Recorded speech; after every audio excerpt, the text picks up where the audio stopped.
Hi, everybody. Thanks for joining us. We are really excited to have one of our very own, Brian Cantwell Smith, to talk to us today, one of our faculty affiliates. He is also the Reid Hoffman Professor of Artificial Intelligence and the Human in the Faculty of Information, with appointments in the Department of Philosophy, Cognitive Science Program, and the Institute for History and Philosophy of Science and Technology. So covering the waterfront. Brian's research is focused on the philosophical foundations of computation, artificial intelligence, and mind, as well as on fundamental issues in metaphysics and epistemology. Doctoral dissertation introduced the world's first reflective programming language, 3 Lisp, and his most recent book contributes to the discussion about the prospects of promises of artificial intelligence, and it's an excellent read. Brian, take it away. I will monitor the chat, and for clarificatory questions, I'll let him know. But otherwise, we'll wait till done to get some conversation going. All right. So I just wanted to say to start off that I don't need to tell anyone here that machine learning has revolutionized AI and brought up all kinds of great challenges and issues and stuff. But what I did want to say is that this seminar series is a great venue to talk about these issues and to get to know people who are wrestling with them and so on and so forth. So I just want to thank you all first, Julian, and the whole community for the opportunity to participate in this seminar. And thanks to you, Brian, for being such a robust member of this group. Really appreciate it. Well, I'm not sure I feel too robust right today, but we'll see. So I haven't been to all of the seminars, but I think it's fair to say that the technical analysis of these systems, deep learning and other machine learning, and new versions of AI are largely carried out in terms of the data and algorithms running over them. Now that doesn't mean that when people are assessing them that they forget about the world that the data represents. So there's always a world, and it's about something that the networks are reasoning, representing, and so on and so forth. And lots of things that we do. So, for example, the adversary networks, when you get a picture like that and it says that it's a panda, and we know that it's not a gibbon. There's a picture of a gibbon. The pig, it's not an airplane, even if it produces that output and so on and so forth. All of those judgments on our part as to what's right and what's wrong have to do with our sense of what in the world it is that those data represent. So referencing everything to the world is actually really a serious part of our assessment. And similarly, driverless cars, we assess the systems in terms of whether they go off the road or run down passengers, pedestrians or something like that, often not just in terms of the internal algorithms. So there's a lot of evaluation and a lot of criteria that are in the world, but the technical analyses tend to be carried on in terms of the data and algorithms running over them. And the issue that is a reasonable reaction.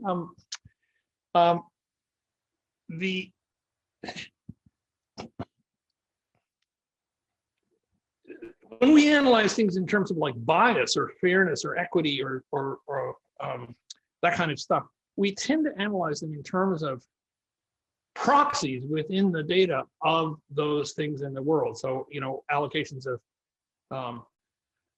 adjectives or categories and so on and so forth that we take to be biased or unfair and so on and so forth. Are they more present and so on and so forth? So the analysis tends to be inside. What I want to do is not stay inside the system. My interest is actually in the world and in the relationship of our systems to the world. Now, in some cases, many cases, in fact, the worlds that the systems that we build at the moment are themselves representational worlds. So, for example, if a system is studying X-rays, then X-ray may be its external world that is taking in its data, but the X-rays are themselves data about whether people have cancer or something like that. And so there's a whole issue of assessing the external data and its representational relationship to the world that it's about. Other things, lots of words can be an external source and stuff, databases, running these systems over databases, things like that. But my interest today is really directly, concretely on relationship with the world themselves. And I'm kind of interested in getting us out of the way and seeing what it's like, what goes on, how do we understand what it is for a machine learning network to actually deal with the world. So this is the kind of model for this analysis. You've got a robot or a system or something like that, and it has some network. It's actually representing a concrete physical world out there. How do we understand that? That was the introduction. I want to talk about the classical view of how to understand the world that these systems represent. So when I started out in AI in the mid 60s, in the late 60s and early 70s and mid 70s and so on and so forth, when I was a grad student at the AI lab at MIT, it was assumed that the world was pretty clear cut, that it consists of objects and properties and relations and stuff, and perhaps other things, sets and states of affairs and abstract objects. Things represented as in database entries, things assumed in GoFi, the basis of formal logic, and the things we have words for in natural language, it was assumed. I'm going to challenge that actually. And this model of the world underlies all formal models of semantics and things like that. And GoFi folks, including me at the time, assumed that that was correct, that that was the structure of the world. So here's a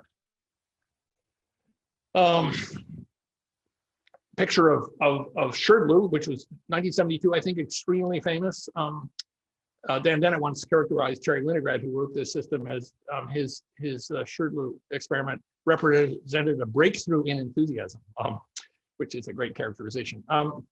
It assumes there are blocks, there are these neat discrete objects, and so on and so forth, and you can actually deal with things by the relationships between and among them.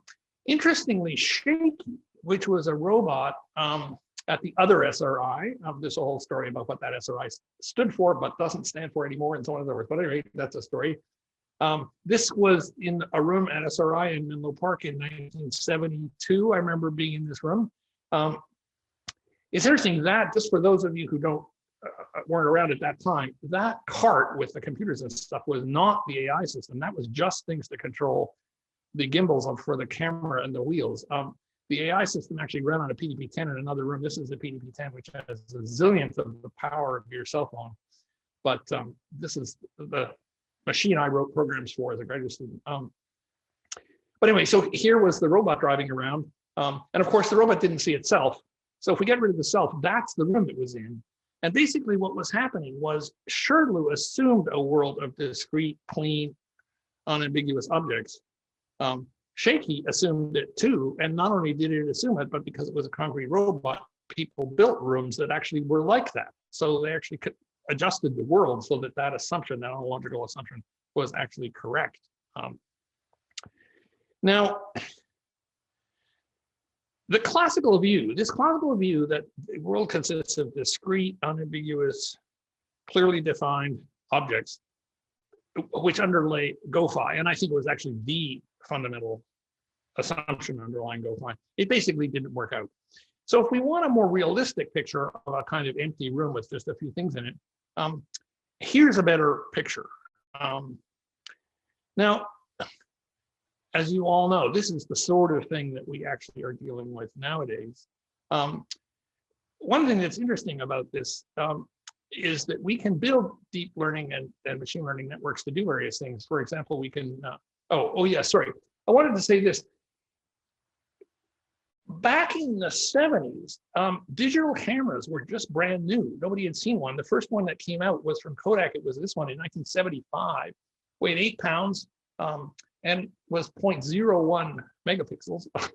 But when I remember people talking about this at the AI lab, when people looked at the data, not at the images if they printed the thing out, but if they actually looked at the data, they were flabbergasted by how messy and noisy it was. And it sort of shook people up a little bit that, oh my God, this is really a mess out there. But nevertheless,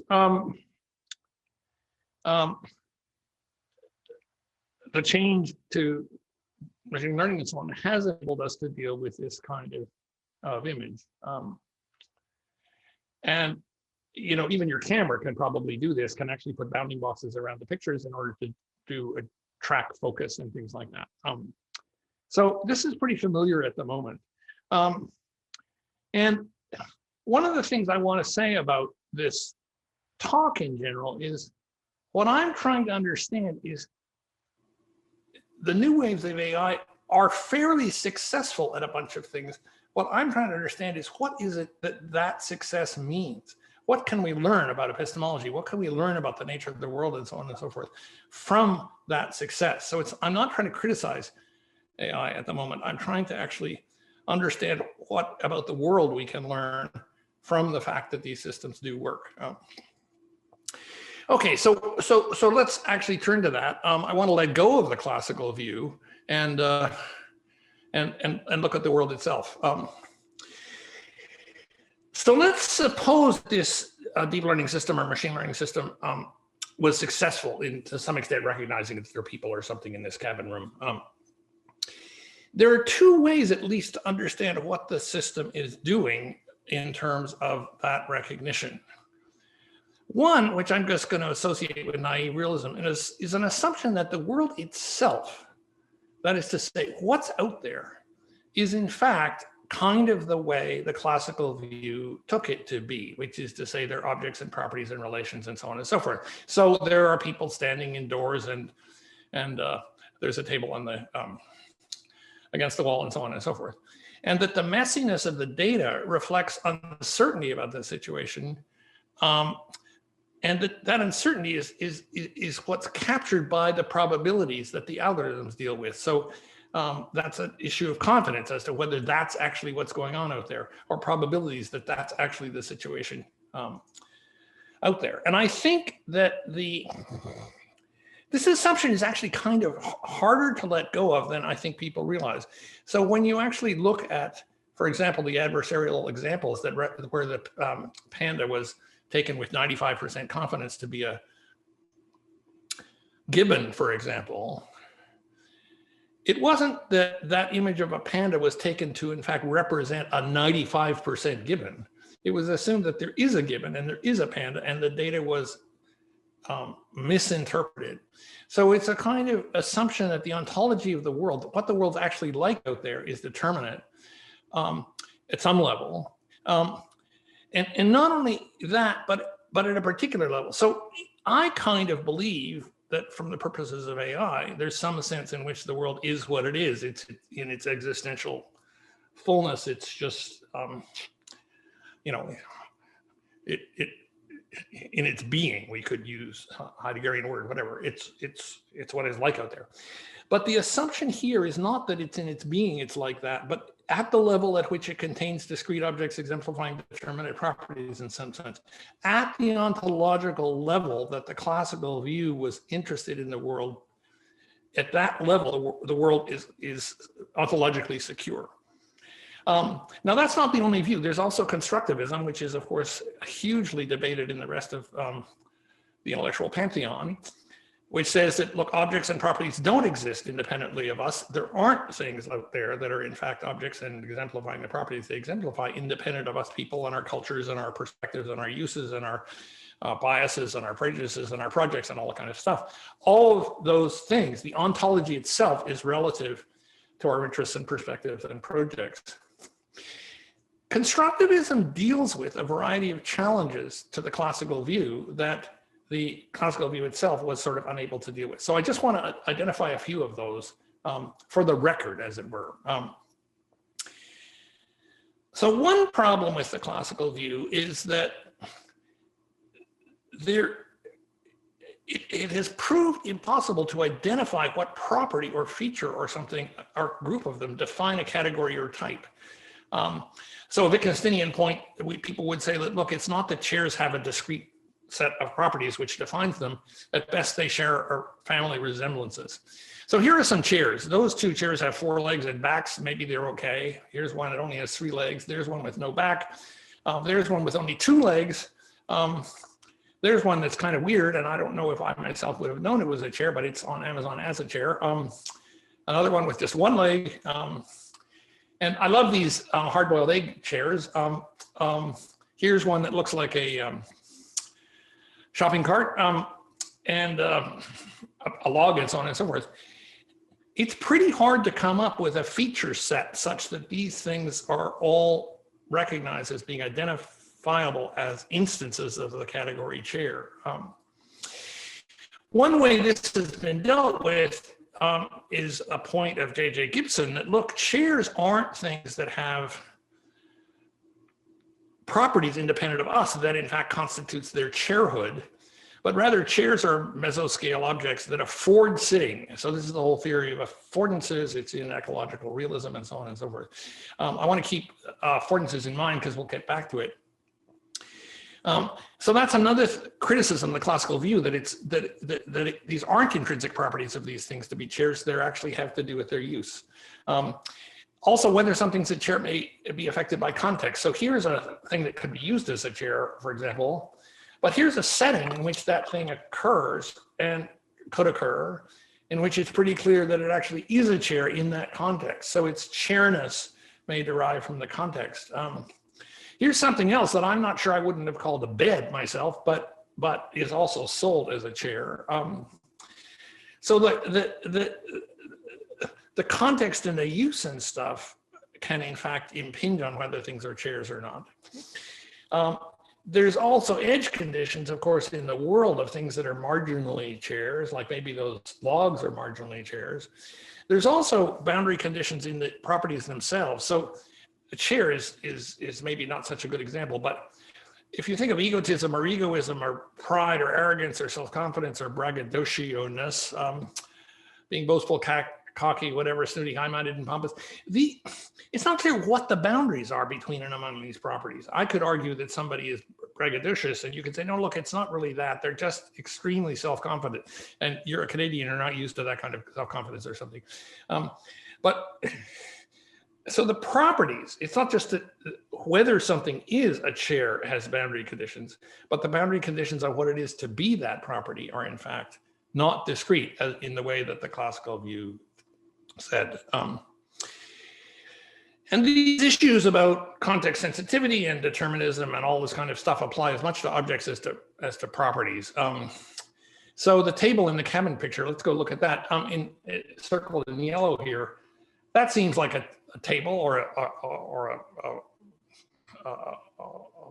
don't know, a work desk or something like that. But actually what that object is a little hard to say. It's not clear whether it has a back, for example. Or if it does not have a back, is it resting on the wall, or it does have a back, which is in fact formed by the wall. And if I start pushing on these, you're going to say, who the hell cares? It depends on what you want to do. If you want to move it out into the lower room, you probably care that it doesn't have a back.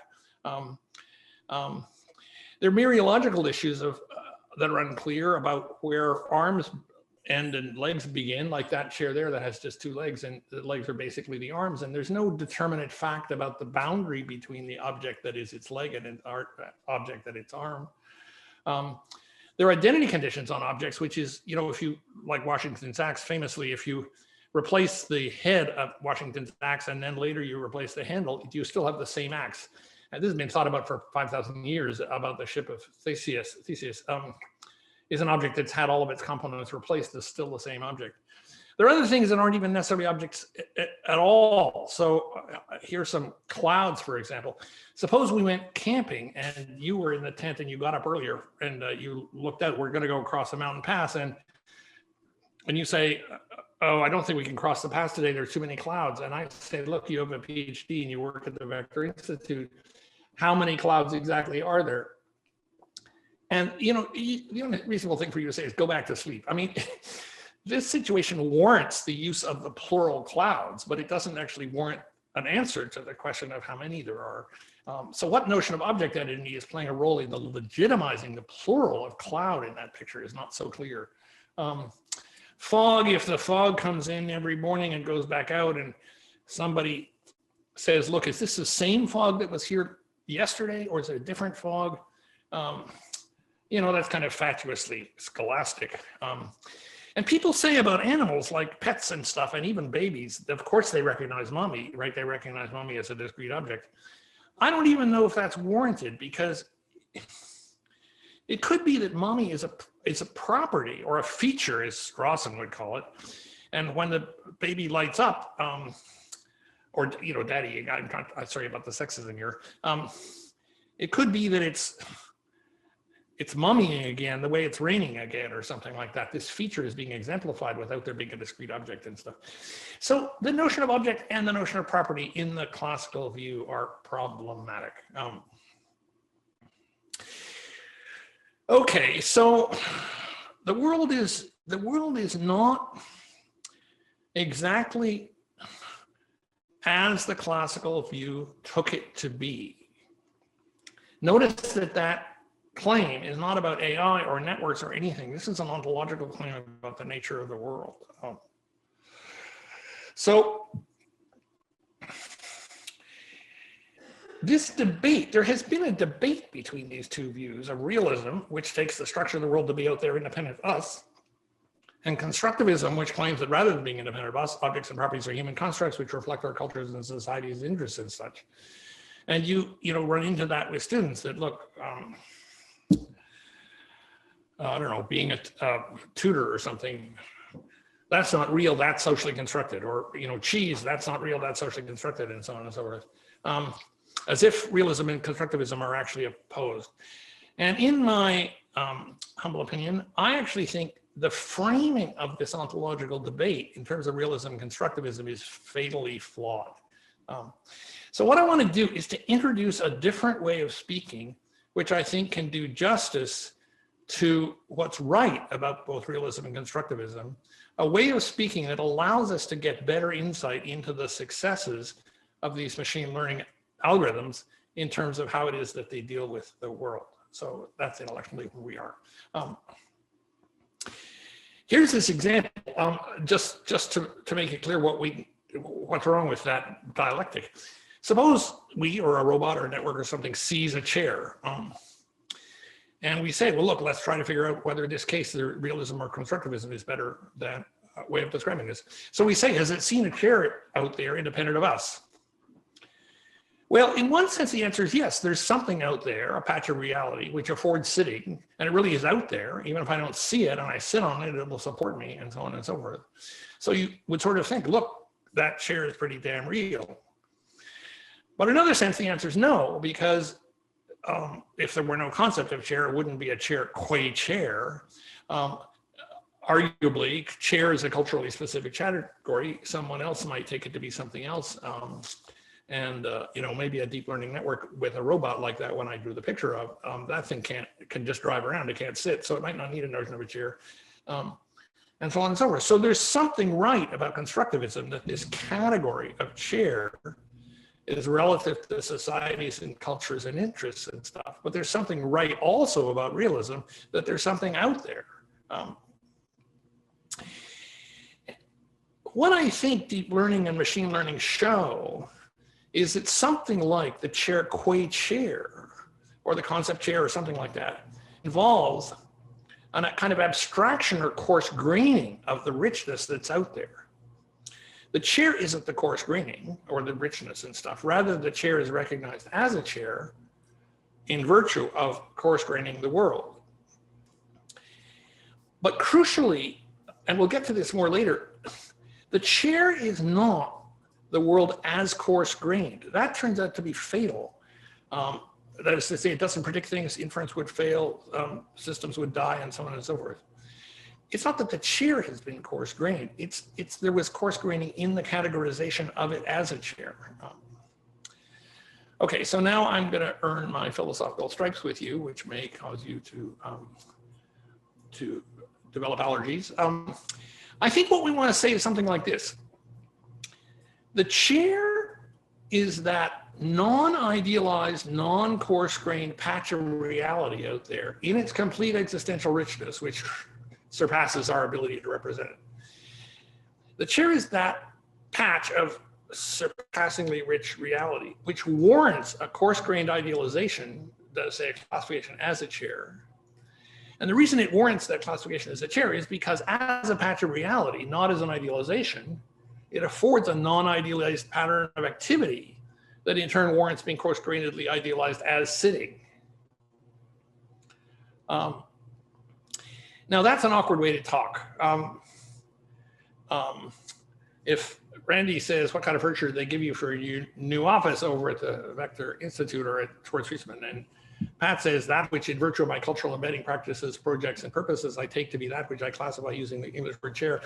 I think Randy's would be quite warranted in having an answer, look, get a life. You should give up this postdoc, it's getting to you. And in fact, this is there's a famous old story about a Zen master and an acolyte that the Zen master starts out with his acolyte and says, what do you see out the window? And the acolyte says, I see a mountain. And the Zen master says, very good, go study. And comes back a year later and asks the Zen master asks the acolyte and says, what do you see out the window? And the acolyte says, there's that which in virtue of my upbringing and so on and so forth, I take to be that which I call a mountain and stuff. And the Zen master says, yeah, that's great. Go study, and comes back 30 years later or something like that. And the Zen master says to the acolyte, what do you see? And the acolyte says, I see a mountain, and smiles. And I think the smile is actually really crucial. And we're going to get to that.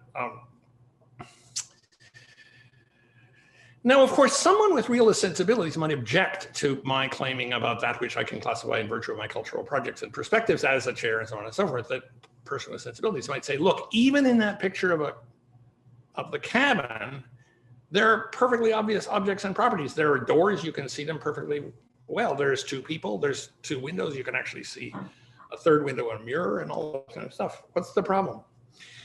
But that argument is actually flawed for an interesting reason. Here's the picture. You can see the, I don't know if you can follow this. This is presumably a reflection of a window over here. But anyway, like, what's the problem with seeing objects here and stuff? The problem with this is that, remember what I said, I think I'll get to that.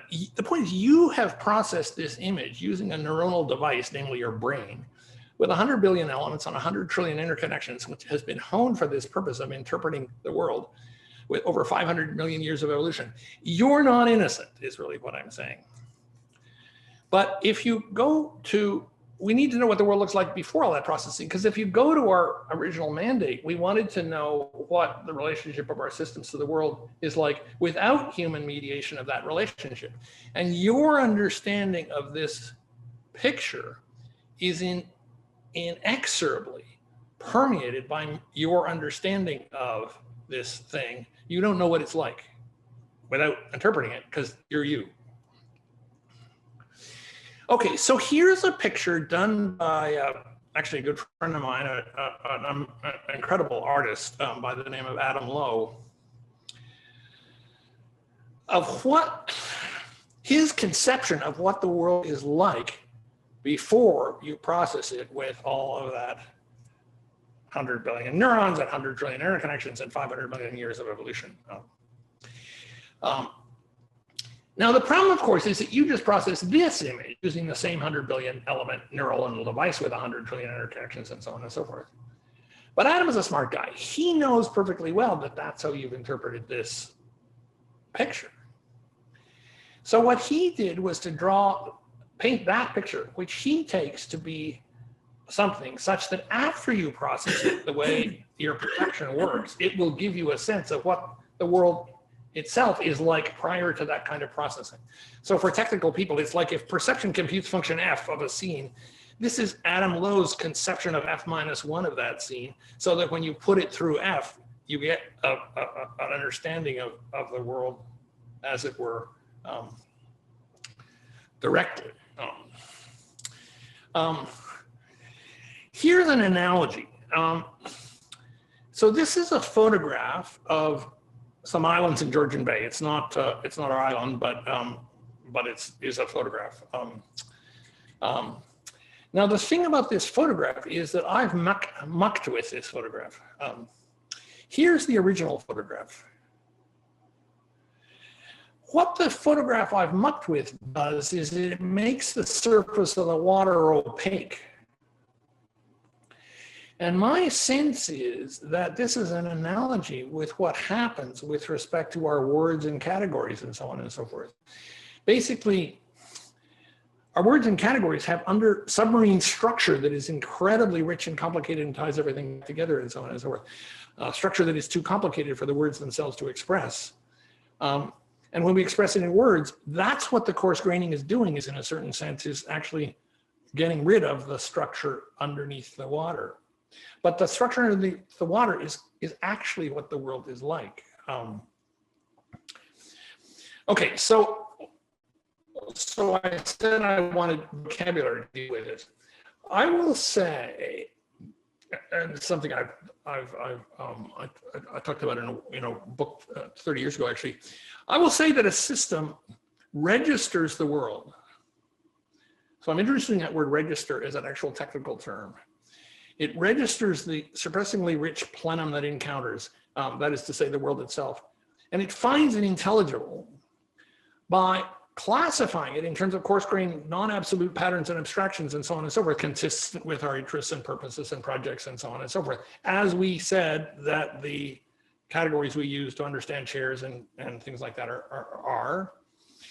But at the same time, not losing the underwater richness, the underlying richness. So it's not that we cut these things off from that underlying structure, but we actually register them in terms of patterns that render that more complicated structure intelligible in certain kinds of ways.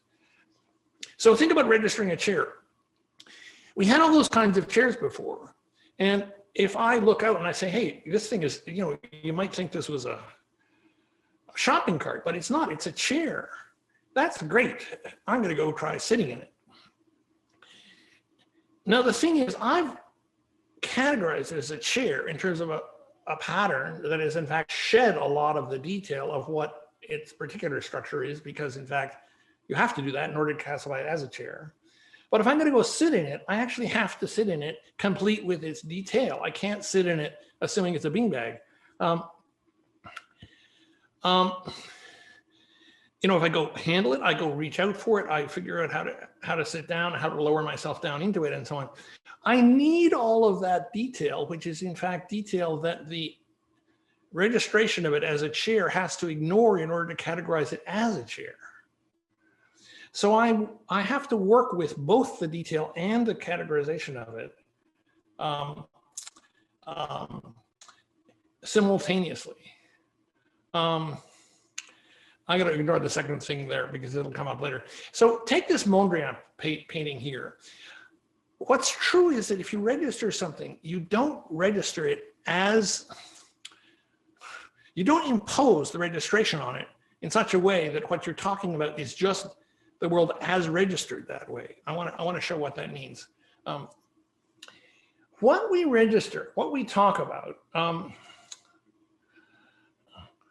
when we talk about chairs, there's this Raymond Carver book, What Do We Talk About When We Talk About Love? And I was actually going to put in a picture here. What do we talk about when we talk about chairs?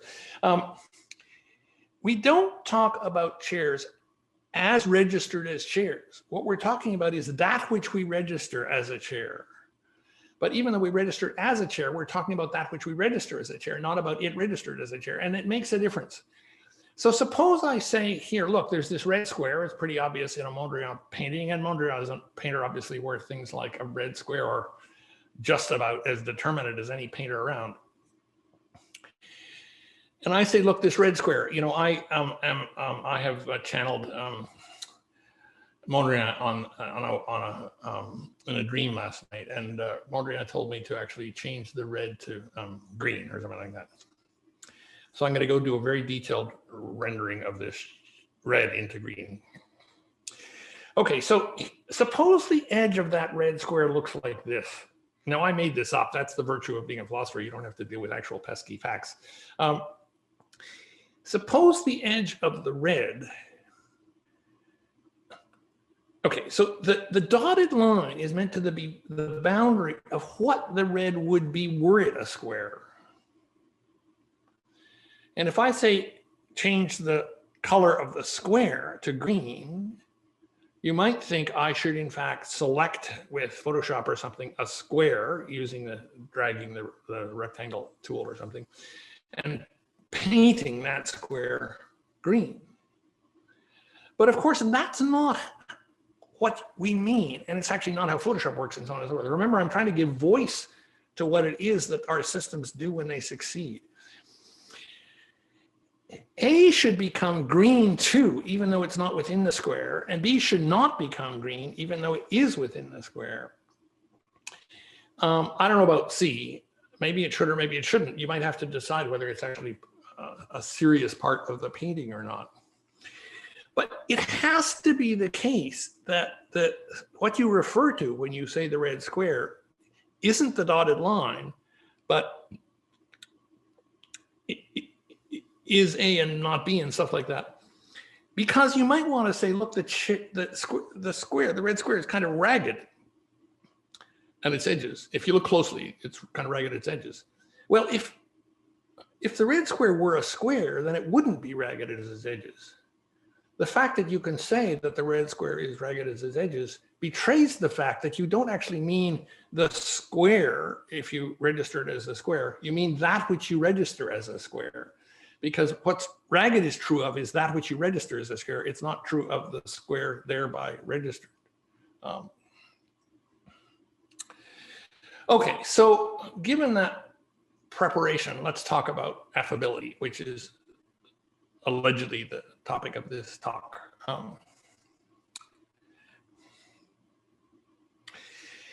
It's obvious that the sort of high-level coarse-grained concepts and categories, like chair, person, sitting, and so on and so forth, support a kind of algebraic recursive compositionality that we know from grammar, which von Humboldt called the infinite use of finite means. This coarse-graining, I'm just using that word for the moment, but I don't think it's actually quite right for reasons that include reasons about that square that you're not referring to the square. But anyway, the registration in terms of these concepts and categories allows for language, among other things. And language is an extremely low bandwidth communication strategy between and among us. We don't have, I can't plug a USB connector into the back of your spine or anything like that in order to actually send you the state of my neural network. Registering in terms of these high-level concepts and categories and so on and so forth does allow for this low bandwidth, highly compositional notion of language and concepts associated with it. Another reason we F, I think, is because it turns out that the world actually sustains relatively high-level generalizations and regularities that can only be framed in terms of these high-level concepts and categories. And these high-level concepts and categories can only be understood as being applicable because they discard much of the massively complex, fine structured details of the world underneath them. So that which we register as a chair or as a seminar talk or that I register as one of you or something like this, is much more detailed than my registration of you as a tutor or as a professor or as a graduate student or something like that. There are regularities like about postdocs or something like this, that postdocs actually have to file income tax, or that University of Toronto actually does or does not withdraw pension funds for graduate students or postdocs or something like this. I mean, there are all these regularities that we understand in the world that actually have to do with these high-level concepts and categories. And it appears that the world sustains these generalizations and regularities framed in terms of them. I actually put this thing about here. Maybe it doesn't turn out this way. Maybe these are the only high-level regularities that we can register. I actually don't honestly know the answer to that. I think that's worth talking about, or maybe not worth talking about right now, but that's a sort of deep metaphysical question that one could actually wrestle with. Something else that's crucial is that only if you shed the underlying detail can these regularities and the words we use for the regularities be learned. You wouldn't be able to learn the word chair if you weren't able to generalize and abstract away from all the details of the specific kinds of chairs, because in fact, you wouldn't actually understand that which is, as it were, in common across them. But remember, registering them as chairs doesn't mean letting go of the detail that actually you have to sort of, for some purposes, let go of in order to actually register them as a chair. Okay, so those things are really powerful facts about effing, about talk, about conceptual reason, and all the kinds of things that cognitive science and philosophy and so on and so forth talked about for thousands of years. Nevertheless, it's obviously true that a great deal of understanding relies on details underneath this, like the stuff underwater in the Georgian Bay picture, the subconceptual details that anchor registrations in the world, the ineffable fine details we can't express in words. So suppose you're driving in, suppose you and I are driving in rush hour around New York City in one of those high-speed freeways or something, and I say to you, oops, I've just been struck blind. Okay, I like driving. I'll keep driving. You just tell me what to do. My sense is that what you should say is you should scream. Because you cannot express in words the detail that is necessary in order to steer a car in that kind of situation. Another example here from Gareth Evans, who wrote about subconceptual content many decades ago, actually. He's working in his study late at night, and there's a distinct footstep on the floor in his study behind him, and he thought he was alone in his house, and he freezes in terror. And as he was saying, he knows exactly where that sound came from. He could turn around and point to it with high precision, but he doesn't have a clue as to how many feet or inches away it is, or degrees, or any other concepts.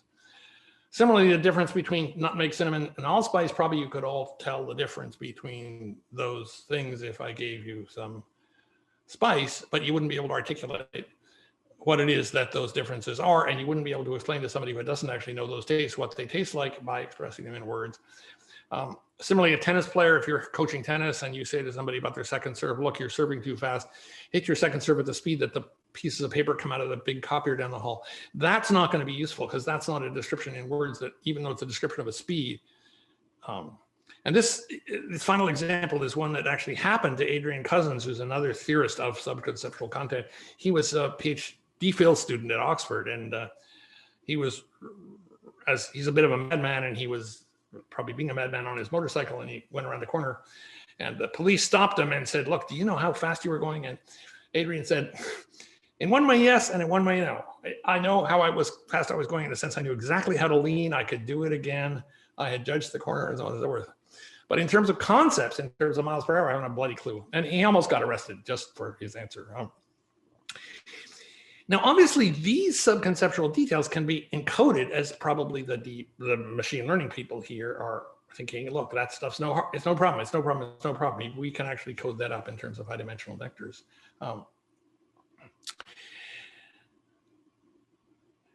But although you can, the question is, how do you categorize in such a way that you can let go without losing all of that high detail, in such a way that you can take advantage of knowing the regularities that those high-level abstractions actually involve without abandoning the detail that you need in order to actually act and behave appropriately with respect to it. Okay, so some morals from this. The world itself, I take it, is incomparably rich, vastly more than can be captured in words, and also vastly more than can be finitely represented at all. I think it's just stupefyingly rich and complicated, and we should just be in awe of that. We understand the world in ways that, although undoubtedly less rich than the world, are still vastly more complicated than can be articulated in words.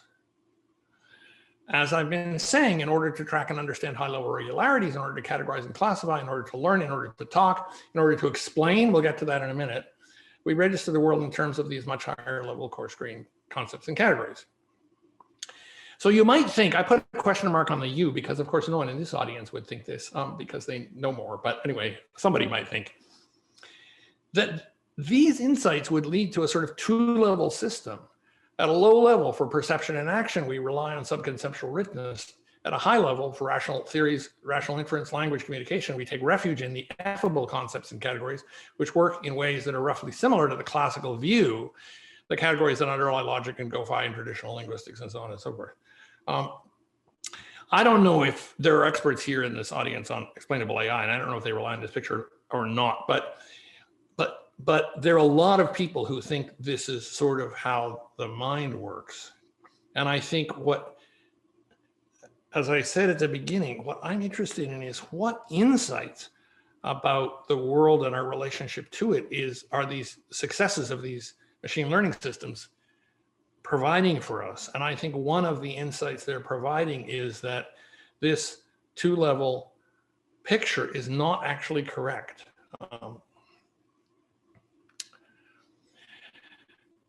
It's not so, that two-level picture. As we've seen, even when we register something in terms of a concept, a high-level, effable concept, we don't let go of the fine-grained subconceptual details. So suppose Hillary and Jordan are at a store, a furniture store, and Hillary says, hey, that's sofa, we're looking for a sofa. That one's really great, let's buy it. And Jordan says, no, it is nice, but just think about it. It won't fit between the piano and the door where we're assuming we're gonna put the sofa. Now, Jordan's judgment can be quite accurate. If you were to ask Jordan, how wide is the space between the piano and the door? Jordan may have no access to any kind of conception of that distance. They may have, oh, it's 1.5 meters, or they may say it's 4 meters or something with no bloody idea as to how big 4 meters is or 1.5 meters is, and so on and so forth. So they're registering a length, and they're registering a length of a sofa, and they're registering an amount of space on the wall, and they're comparing them. But even though they're registering it as a length and as a space, they are not letting go of the fine-grained subconceptual detail that actually go into their registering it that way. But also there's something even more interesting, I think. In order to categorize, we have to be able to let go of the particular details of the patch of the world we're registering.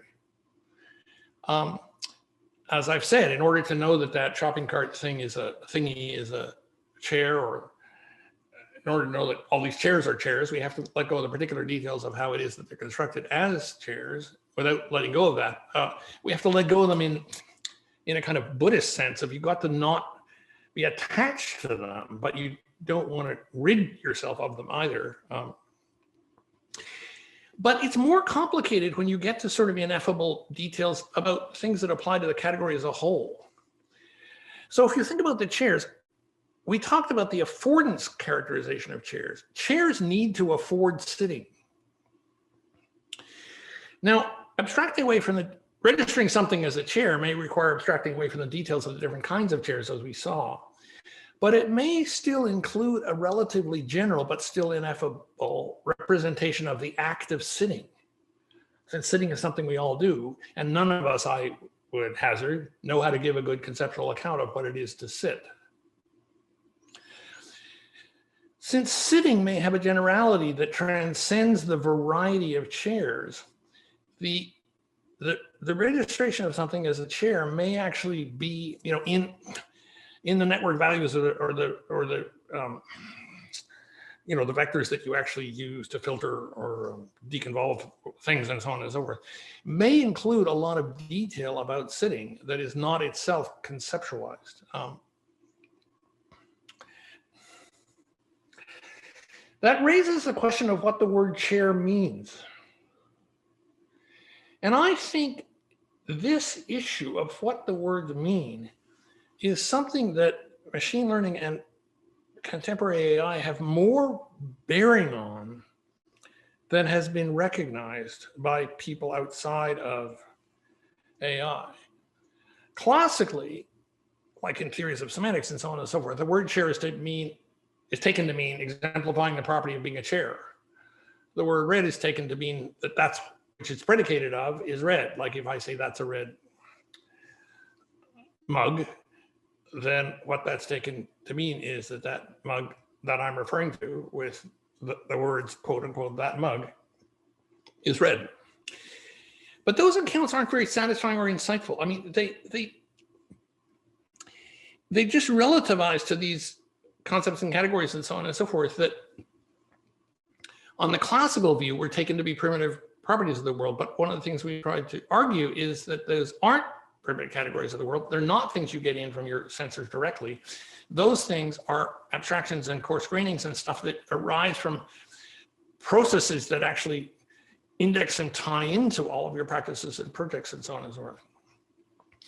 There's another tradition in philosophy of linguistics that theories of meaning should, and psychology too, that theories of meaning should explain the cognitive significance of using or hearing a word, or using or hearing using a concept. And part of what we've looked at is that we're seeing that using the word chair may in fact rely on and evoke an ineffable non-conceptual understanding of sitting. So if I say, look, I walked into this, I don't know, I was walking on, in northern Cape Breton or something, and it was sort of weird. There was some evidence that there might have been some cabins here which had rotted away and stuff. I'm not sure whether that was just an accident of logs lying around or it was really true. But then, in fact, I ran into something that was clearly had been a chair. Okay, if I say that to you, your understanding of chair there may, in fact, evoke in you an image, as it were, or an idea of something which is, in fact, based on, it's suffused in or permeated with or something, your ineffable non-conceptual understanding of sitting, which suggests something I think really interesting, which is that words themselves, like chair, may in fact have ineffable meanings. And one possible title for this talk was going to be on the ineffable content of words, which sounds oxymoronic because words are supposed to be effing. I mean, that is what they are. They're effing. And, what are the words doing having ineffable meanings? But I think, in fact, that the successes of deep learning and what we are understanding about how these systems actually work suggests that, in fact, words may have ineffable meanings. And you have to understand that ineffable meaning in order to use the words appropriately. Now, the words have ineffable meaning sounds like something at the end of Zhuangzi or something. I mean, something that poets and translators have known for millennia. What I think is interesting is that those things are actually being given some sort of resonance in our technical practices. All right, so I'm basically done. I wanted to, I don't know what time it is, but actually it doesn't really matter because I'm almost done. It's perfect timing. Perfect timing, okay, good. So just to repeat, AI and machine learning and the recent successes I think that people in this seminar are out ahead on have implications not only for how we construct these networks and systems and stuff, but I think they have implications in how they work and in their successes for understanding our understanding of words and concepts and thinking and reasoning and our understanding of the world itself. The meanings of words may involve complex ineffable understandings of the stupefying words we use to register them.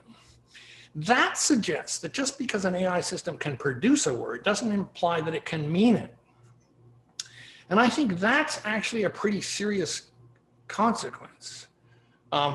In my Promise of AI book, I talked about why these systems can't mean what they're talking about, but it was a very different, it was a different thrust as to what the reason is. This is a different reason. It may be impossible for a system that doesn't and can't sit to meaningfully utter the word chair. If the word chair draws on your bodily capacities for sitting, now you could argue against that. You could say, look, even if that robot drives around, if it's seen other people sit, maybe it could actually semi-imagine being that and so on and so forth. That's fine. I mean, that's for discussion. But I think that the blunter point is right, that you need to actually be able to. So think of the Yeats quote, right? That about the sexism, man can embody the truth but cannot know it. I think there is something above that intuition, which has been around for a long time, that the truth and meaning and so on and so forth actually require a kind of participation in the world, not merely statistical patterns derived from databases and so on and so forth. These results have, I think, as yet unexplored implications for things like explainable AI. I mean, it's unclear whether, in fact, it's not hard to imagine, in fact, this is done, constructing a system that can, in fact, quote unquote, come up with explanations in words for what it is that its networks were doing. But whether it can come up with explanations which actually are using words that it can mean, I think is a much higher bar and not by any means obvious. I also think these results of AI have enormous implications for theories of language and semantics in fields way outside computer science and AI and so on and so forth. I think they have implications for what it is to trust systems if they in fact are using words that they can't mean, especially the ones that use those representations as their worlds and actually are just going over tweet logs and so on and so forth. So for example, the systems that are in fact critiqued for being biased or something or sexist and stuff, if they're talking about whatever, they're biased with respect to the use of gendered pronouns or something like this, if they have no ability to relate to the world in a gendered way and understand what that is, I don't think they can mean those words. And then I'm not sure that we can trust the explanations that they come up with. All right, well, that's really all I wanted to say. This is not the end of anything. This is, in a way, just the beginning of thinking. But I've used up my time, and maybe I've used up my understanding too. So thank you. Thank you. Oh, that's lovely, Brian. Thank you. Thank you so much for that. Really, really lovely. Maybe we'll stop the, we'll absorb that picture for a moment and then stop the share so we can see people. Yeah, I'll stop the share. Great, thanks. Wonderful. That's just terrific. Can I go to Avery for a question? Hi, yeah. Wow. Thank you so much for this talk. Thank you so much for this talk. This was so interesting. I'm having a million thoughts and I'm trying to synthesize it into a question. I guess just you did mention poets and translators at the very end, and because I care about poetry, I was very happy to see that. And it does make, some of the things you were talking about made me think of some debates in not just translation studies, but translation theory and how that connects to even math. I'm thinking about Willard von Orman Quine and the Quine-Putnam indispensability thesis versus Quine's idea about the indeterminacy of translation. And I guess I want to ask you about Quine, or maybe you don't want to talk about Quine, but the idea of the indeterminacy of translation and how that connects to analytic versus synthetic properties. But just to make it more simple in the terms that I was trying to think about during your talk, you were talking about words at the end and words having ineffable meanings. And I'm wondering if, in the sense of machine learning, if you would say that labels, like labeled data or POS tagging or whatever, if these labels are the same as words in your account, do those categories totally overlap for you, words and labels, or do they not? And depending on the answer, then I have a follow-up, but I wanted to hear about that. Well, in 45 minutes, they probably overlap. If we had 3 hours, they wouldn't be any longer. The thing is that I think the important point, though, is that the labels mean something to us, presumably. I mean, not necessarily. One possibility is that I could learn to label cloud chamber tracks of subatomic particles, and I could learn, oh, this is a fermion, and this is a boson, and this is a lepton and stuff. I have no bloody idea what a fermion and boson and a lepton are, really. And this gets at Putnam sorts of things about, what are his examples? If you have to know the difference between two animals, it doesn't really matter. So can I label those things with any authenticity? Well, some, but not a lot, and I would not want to rely on them unless they were checked by somebody who actually can mean them. Right, and I think my ability to mean lepton and fermion and boson is it's a deferential understanding to physicists and so on and so forth. My worry is that when we label the data to these systems, The labels don't mean anything to the systems necessarily. Now, that's complicated. If we label the paths taken by email across networks, and it turns out your email was divided up into words, and one word went via Cairo and one went through Anchorage, and was actually queued because something else came before it, and it knows that, so it's waiting for the word before it to come before it sends it off to Tokyo where your recipient is, and so on. One possibility is that, look, these networks and the queue depths and all of stuff, there's some sense in which these computers know more about those things than I do. My understanding of them is to some extent deferential to how they work. Now, I don't know that they have understanding capacities, but I think, and similarly, driverless cars, if it's complicated. I mean, this gets into the stuff I talk about in the Promise book. I think of whether they actually have a sense of the world at all, and can they actually learn any of this stuff. But I think the thing that's important is for us to take these results and realize what is involved in actually meaning something. And to recognize that just they're parroting it doesn't mean they can mean it. And what is the consequences for ethically and epistemologically, all kinds of stuff, of the fact that we have systems which are, as it were, quote unquote, producing configurations of sentences that they can't necessarily mean, that aren't backed by the fine structure of the world. And what I talk about in the other book is commitment to the world and so on and so forth that is necessary in order for those things to have the meaning that they have. 2 weeks ago, there was a talk here where, I'm sorry, I don't remember the person's name. I was talking about this terrible Alexa thing where this person said, look, I wanted to jump off a bridge and die. And Alexa says, well, here are 4 bridges. All of you. I think that was Frank. Was that your talker? Was that Frank? Yeah. There's kind of a sense that, look, this system has no idea what's going on, even though it can kind of use the words. It's just matching these things up to data and so on and so forth. The thing is, that's in a way pretty obvious, and people have said that, and there's nothing new about that here. I think what I'm trying to get at is our experience with systems at multiple levels of abstraction and what the regularities are. What is it to shed detail? What is it to retain detail?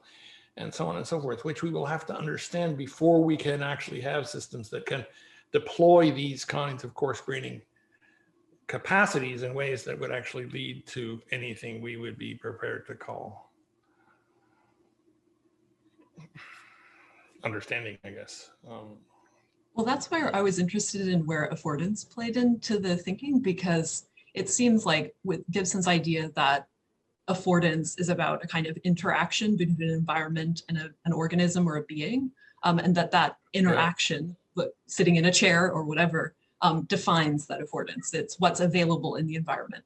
And if I think about, say, let's think from the experiential position of an AI, right? If my environment is an error signal about labeling, and I'm interacting in that environment and dealing with the affordances of an error signal, and I'm getting it right, I'm sitting in the chair, right? Could we think about that as a kind of meaning? Because with Quine, for example, when Quine talks about Gavagai and people are pointing at a rabbit and trying to figure out if they're talking about the same thing with the rabbit, and ultimately Quine says, well, you can't figure out if you're talking about rabbit parts or rabbit process or whatever. I'm wondering if AI could be thought of in that affordance relation with either our language or the kinds of, let's say, just error signals that we're giving it. Is there room for that in what you're talking about? Well,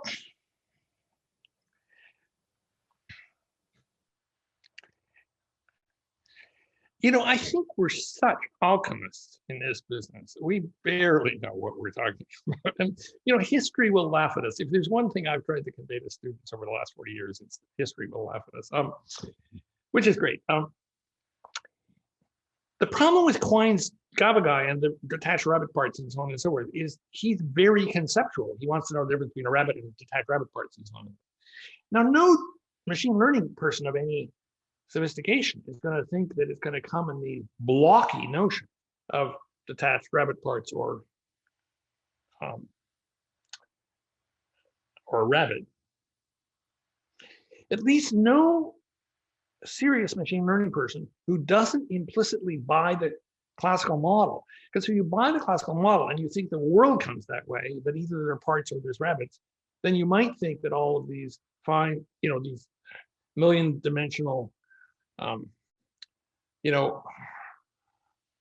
million value, 10 million dimensional real numbered matrices and stuff are all about epistemic certainty and so on and so forth. And out there's some fact to the matter.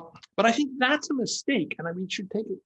We should take the networks more ontologically seriously. That in fact maybe what they're responding to is something that is not detached rabbit parts, and it's not a rabbit. It's kind of a cyborg. I mean, think about Donna Haraway, God forbid. I mean, not God forbid, that sounds wrong, but I mean,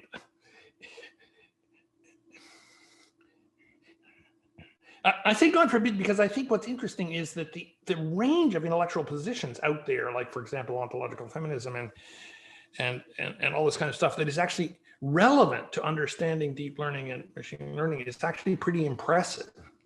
I mean, I think the intellectual historian will actually be surprised at that in retrospect, looking back at now. I think, in fact, the detached rabbit parts and the GABA guy and his indeterminacy of translation and so on and so forth is predicated on a classical view. And I think that weakens it substantially. What it would look like reconstituted on a non-classical ontological view that had subconceptual content to the epistemic structures and also surpassing richness to the ontological world that the structures were about would be a very good dissertation for someone to supervise. There we go. I have Beth, Frank, and Lama on the list so far, and just to let you know, we have about 17 minutes left, Brian. So okay, so I need to talk faster. Yeah, just we'd like to get that in. Beth, go ahead. Okay, thanks, Okay. Brian. Thanks so much for the talk. I've got a question.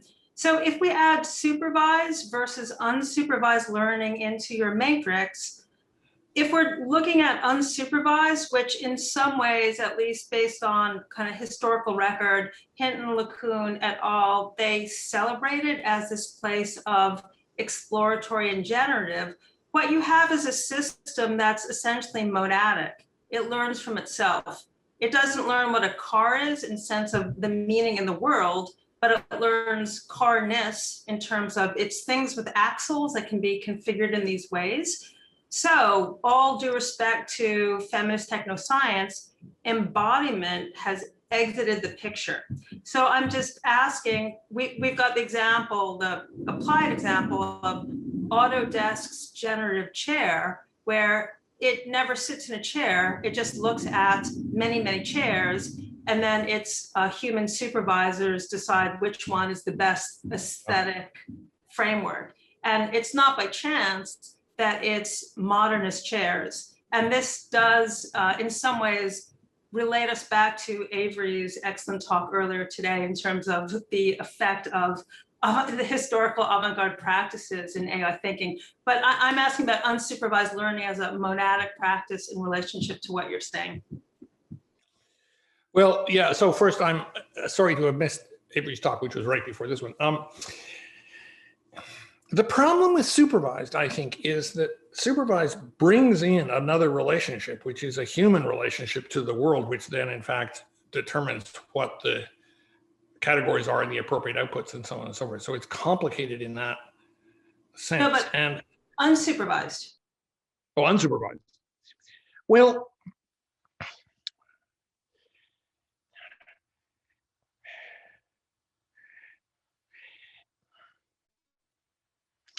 The problem I have with unsupervised is that if it's not engaged in the world, it's about patterns and regularities in the data. It's not about patterns and regularities in the world. And the difference between the data and the world matters enormously to me. And one of the things about the Mondrian square, for example, is that I think you have to let go of the registration in the data and be committed to that which the registration in the data is a registration of, in order to end up with any depth and sophistication to your understanding of the world. So I think there's a profound sense in which unsupervised over data will in fact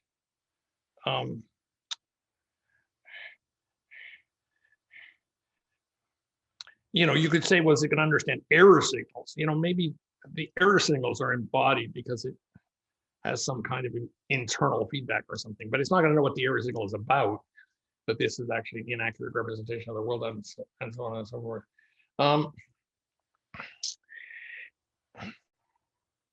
Sorry, I'm stumbling a bit because I think the problem with the unsupervised actually had to do with what I talked about in the promise book more than what I talked about here, about there being no connection with the world at all, as opposed to how to actually understand that relationship with the world and how to shed detail and how to hang on to detail and so on and so forth.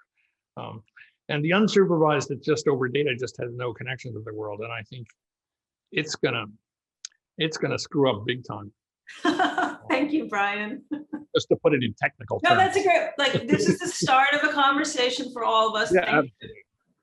Yeah, absolutely. Super. Thanks, Beth. Frank. Sure. Thanks. Thank you for the talk. I have like one brief kind of comment, but then like another question. The comment is with regards to the Georgian Bay image that you brought up with regards to how like language can mostly be in terms of the superficial, blocks we can perceive, but that the deeper structures are like kind of what really matters or where meaning lies. So I kind of like agree with that. And when you pointed that out, I kind of was thinking how sometimes we actually, modify language in order to hide things on purpose. So I think, words like beef and pork, we adapted from French to hide the fact that we're actually eating, mummy cows and daddy pigs and stuff. Exactly. So, right. So Although, I thought that was an interesting. If I can just say this, I disagree with what I said there about the image, right? Because I probably didn't make this clear enough. I was sort of saying that idea that the words stay above the water, it actually doesn't pan out, because in fact, if you think about the process of the abstraction, letting go of the differences in share, it may hang on to implicit underwater structures that actually are relevant. So when I say that the content of words is ineffable, that's kind of saying words have underwater meaning. Even if the words themselves operate above the water, they're redolent of the underwater structure. Yeah, so this actually kind of connects to the question, which is about meaning. So like you used the word meaning several times, and it seemed to be that it was in connection to things that like only humans can convey or deal with. So I think at one point you said like machines are parroting our use of words, or you describe situations where things can't be expressed in terms of words. So like Jordan, I think his name was, can estimate the length of a couch, but he can't really quantify it. And at one point, I think your last slide, you actually said you can't possibly trust AI systems because there's no way that they can mean what they say. So like, if that's actually what you're suggesting, I was wondering if you could expand or clarify a bit on how that position might be justified in terms of like humans can do it, machines can't do it. Well, I don't think, first of all, there are humans we can't trust. There are humans who think things that they don't mean. And I think some of these linguistic practices, jargon and all kinds of stuff, and even in some academic fields and so on and so forth, ends up just obscuring meaning and so on and so forth. So I'm not trying to valorize people in a particular way. I think that this issue about higher level regularities, which require losing the particular detail in order to get at the regularity that's at the higher level, and yet being able to work with that higher level regularity in such a way that you haven't lost the underlying detail, because that may be relevant actually to the inferences you come up with and so on and so forth. I think that's actually a pretty concrete architectural challenge that is not about people in particular. It's about if you were going to construct a machine that is in fact able to deal with regularities at different levels of abstraction in the world and have be flexible and have a lot of prowess in wandering up and down levels of abstraction and detail and so on and so forth. I think that's something that there's just something intelligence does that's bloody impressive, and we need to understand it if we're going to construct machines to mean things. As for the categories being only human, well, sitting is kind of only human.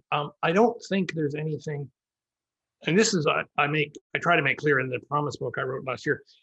I don't think there's anything about machines that's intrinsically such that they can't mean, that they aren't committed, and all this kind of stuff. I mean, it's not a machinic, it's not like, I don't even know what machine means. It's not intrinsically beyond their ken. It's beyond, I think, the capacities of any systems we currently know how to devise, because I think a lot of the, well, I'll just say this. A lot of the systems we devise, we understand in terms of that red box I had at the beginning of the talk. We understand them in terms of how they internally work. My interest in the relationship to the world is that I don't think you're going to understand authenticity or meaning or actually much of anything of any depth if you stay inside the machine.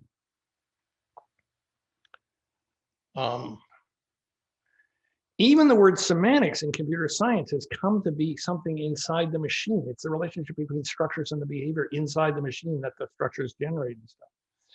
And I think that's a real problem. Historically, semantics was about the relationship to the outside world. And I think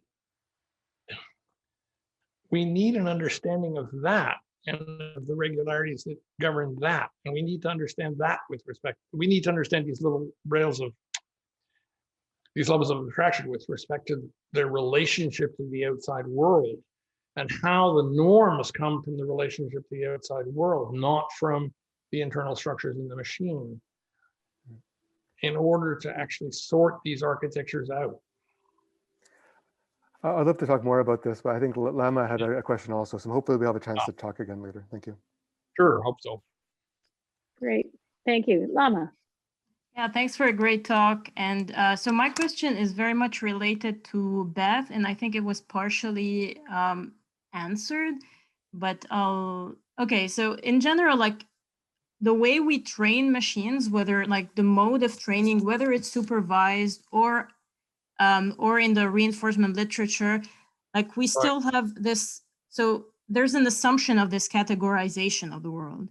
Like whether it's the signal in reinforcement learning, it's still this discrete signal, and even in unsupervised, there, and in a big portion of the literature, there's still this assumption that these categories will emerge somehow. So, like, what do you feel like? What do you feel the implication of your observations or these results on the way we train machines, like on the mode of training? Yeah. Well,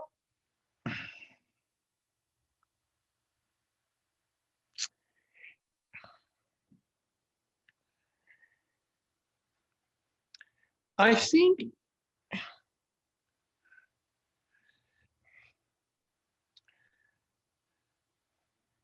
one of the problems with my saying to the passenger in my car, look, just tell me what to do, I'll drive even though I'm blind, is that I'm going to try to drive in terms of categories. The passenger is likely to say, there's a bicycle to your right, there's a truck in front of us and stuff. And even if he says, look, it's truck going above 40 miles an hour and it's only 30 yards away and you're going faster than that and you're going to pile up on its rear bumper and stuff. Those are all categorized characterizations. And my sense is that prowess at the level of action and perception and fine-grained dealing with the world is not categorical. Now, the thing that's tricky about that is if you say, well, look, suppose we're training a system to pick up cups off a table, and it reaches out and adjusts its fingers and so on and so forth. It's unlikely to categorize how far it has to move its arms or something like that. The reinforcement learning may in fact categorize results as success or the glass broke or something like that. But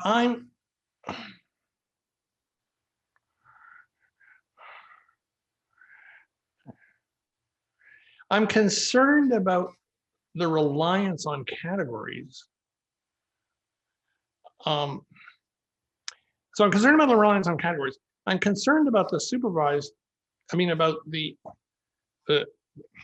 reward structures being phrased in terms of what the data represents in the world, and the system doesn't have access to the relationship between the data and the world it represents. And so therefore it's not clear it will have any access to other things that would represent the same stuff, or co-reference or something like that.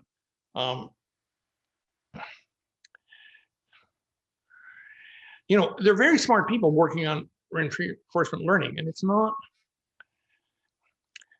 it's not that it's not impressive in some cases. I think what concerns me is the categories, the relationships to the world, the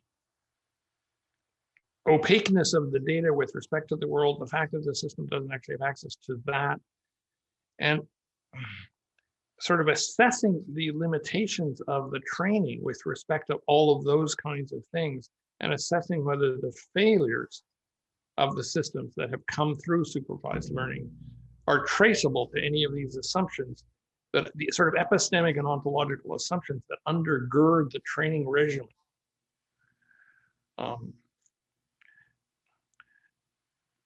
For playing Go, the world is discrete and combinatoric and capturable in a way by the data. There isn't a gap between the data and the world. Whereas in any realistic situation, there's going to be that gap. And I don't think you're going to ever be able to get training to be, in the last 5% and stuff without actually recognizing that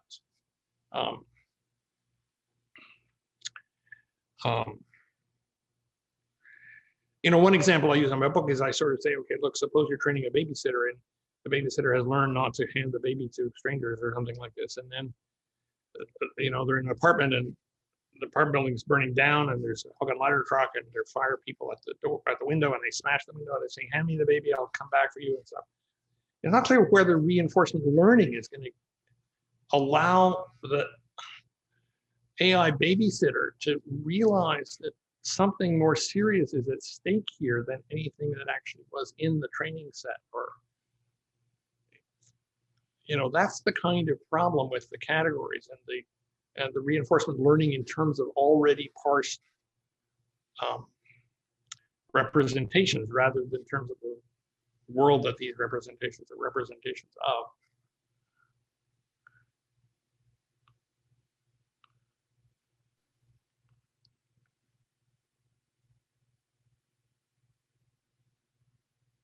I'm trying to decide if that's a pause or.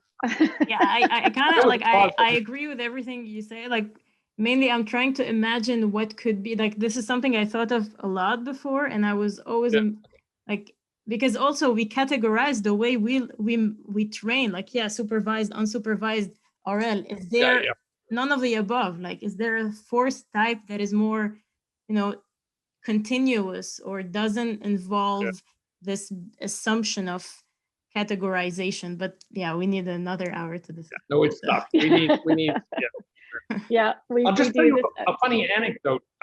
When I was at Park, I wrote a 30-second anecdote. 30-second anecdote. Okay. I wrote a parser and I couldn't figure out whether it was top down or bottom up. And I asked linguists and they couldn't figure out either. Couldn't categorize. That's great. Brian, this is Yeah, so yes, there's so much more to talk about, and I know we'll follow up again with you and look forward to Good. bringing up these topics again in future ones. Thanks everybody for joining us. Next week, our speaker is, yes, and thank you, Brian, for lovely talk. I forget that because we're not in person here. No, we're not in person. Next week's speaker is Joanna Bryson. She's a professor of ethics and technology at the Hertie School in Berlin, and she's going to be talking about bias, trust, and doing good, scientific explorations of topics in AI ethics. So please join us for that. And thanks everyone. Have a great rest of your day. Take care. Great. Thank you all.